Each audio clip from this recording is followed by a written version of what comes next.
Hello and welcome to TOD Rolls Dice, where I'm playing catch up still from last week when I was on holiday. This is a Necromunda focused video. We have more than three new character models to look at. So this is the Narker and Cadaver merchant of two of the hottest commodities on Necromunda for sale. While the house gangs are the primary movers and shakers on Necromunda, there is a complex network of intermediaries, flunkies and hangers-on who keep things lubricated. After all, without underhive traders, who's going to keep goods and weapons flowing? Discount the fixer and proxy, and gangs no longer communicate with upper hivers. Likewise, those who need hot gossip or a cold corpse call on the Narker and Cadaver merchant. I have to say, these are the least impressive Necromunda models we've had in a long time. But they still look really cool. I love this one. I mean, he's just an Ogryn with a corpse and a big axe. But I like the kind of, just the outcast look. You know, the shawl over the face, hiding the eyes, looks like they're in a whisper. Obviously dealing with shady information. Just really cool poses. Not incredibly outstanding, there's nothing flashy about them, but they do exactly what they need to do. These hangers-on don't just add to the texture of Necromunda with their appearance, they also provide unique services for a price. The Narker is a professional information gatherer. That means they spend a lot of time getting people drunk in bars. For just 30 credits, they can modify the determined scenario step of the pre-battle sequence by 1. But beware that opposing Narkers cancel each other out, and presumably clear out liquor stocks in the process. Fun. It's a rule. It isn't really going to break the game, but it's a fun little thing. I mean, they've nailed it, haven't they? If they've used the art to create the model, they've absolutely nailed it. Yeah. And the Cadaver merchant has a much simpler job. Should a ganger die, the body can be sold for D3 times 10 credits. What does a Cadaver merchant do with the bodies? We don't really know, but he has connections. And just by having one in a gang can gain an additional portion of meat in the post-battle sequence of an uprising campaign. How convenient is that? Outlaw gangs can hire them for just 20 credits. What a bargain. Both miniatures are cast in Forge World resin and sold together. They come with rules in the box, but you can also find the rules for the Narker in the Book of Judgment and the Cadaver merchant in the Book of Ruin supplements. But as it does state, the rules are also in the box as well. I'm tempted by these. I just think that they'd be fun models to have in the background of a fight. Or maybe you got to bid for their services through a campaign and things. Yeah, they're nothing incredible. They're not this. They're not these. The Scout Trikes. But they don't need to be flashy. I mean, the Narker specifically isn't meant to be flashy because they just go around getting people drunk, listening to gangers complain about things, and then you got a big guy who deals in corpses with a giant chain axe. You ain't gonna mess around with him.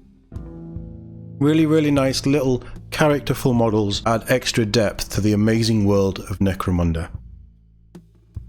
Ignore the dictates of Mars with a blasphemous Heretek. Yeah, anything that pisses off the AdMech, I'm totally down for. It's 6 models we're getting today, because this is 4 models. Wait, 5? Has he got a guy strapped to his back, or is that his twin? I'm so confused, there's so much going on this model. The hive cities of Necromunda are great melting pots of humans, abhumans and mutants, where the lowest criminal scum might rub shoulders with high-fluting nobles, keen on broadening their horizons, and on them for sport. It is in these immense cities that those ostracized by imperial society can find a home, much like the extremely blasphemous Heretek. He comes with toys, little pets. I really want to know what's going on with that model. It looks insane. So these two, solid models, but there's no flash about them really. to this guy who's like Wolverine with a Grav gun strapped to his back. I'm pretty sure there's some weird Total Recall twin shit going on here as well.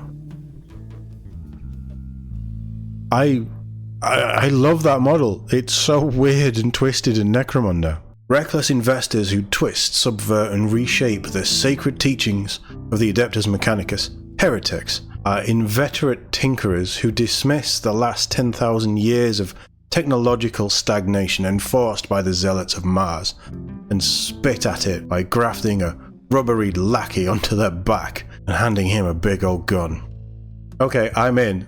If that's what we're doing, yes, 1000% I want him in my gang. They're more than happy to ignore millennia of doctrine, gleefully commingling Imperial gear, Xenos artifacts and archaeotech to build dangerous new devices. That's what the Imperium needs. It needs more dangerous devices. Necromunda's treasure trove of technology is the perfect place to procure, create and test these new inventions, far from the scrutiny of the vengeful tech priests. The Heretek can be hired for just 40 credits, pretty cheap. Yeah, he's going to turn the safeties off obviously, but pretty cheap. And can be put to work enhancing the weapon of one fighter during the pre-battle sequence with a blast, concussion, radphage or shock trait. Such hasty and unsanctioned upgrades come with a cost, and so they also become unstable or reckless. That's just the price of doing business. So there's his card. It looks like you can take one. He has mesh armor and a grav gun or a plasma gun. He's got the munitionist skill, and stats are fairly straightforward. So are they not? I'm trying to work out what that bit is. That's the weird tech priest data finger thing, isn't it? He's like it's for weapons, but he's the guys in Cyberpunk who swap out your body parts. He's one of those, but for guns, isn't he? Grav guns are fun. I do like a grav gun. I mean, there's nothing incredible about his stats. But you're not taking him for that, are you? You're taking him to stick two fingers up at the AdMech, which I would very much enjoy doing. A willingness to subvert the teachings of the Omnissiah also nets you a grav gun or plasma gun for just a handful of credits. With the help of attendant servo skulls and a tracked cat. Didn't we get one of those in a kill team? Your Heretek is ready to throw down at a moment's notice. He's available for any outlaw gang to hire, while enterprising outcasts might even wish to choose him as a cheap and deadly gang leader. Oh, that could be fun. You could have a weird cult dedicated to subverting the AdMech. You see, Necromunda's amazing. The Heretek and servo skulls are made from Forge World resin, and you can find their rules in the box or in Necromunda, the Book of Ruin. Yeah, he's a standout. He's incredible, and his mate, brother, twin, unwilling servant, who literally is watching his back, is just incredible. I really like this, and I like the servo skulls in the cat, the tweaked cat that comes around with him. Yeah, mad, totally Necromunda. But it would just be fun to have him as a gang leader, and he doesn't actually care about the gang, they just follow him around. And yeah, there's so many narrative things you can do in Munda. Really want to get more Munda on the channel. Really looking forward to getting started on stuff. Let me know what you think of these new models in the comments below. As always, thank you very much for watching, and I'll see you all in the next one.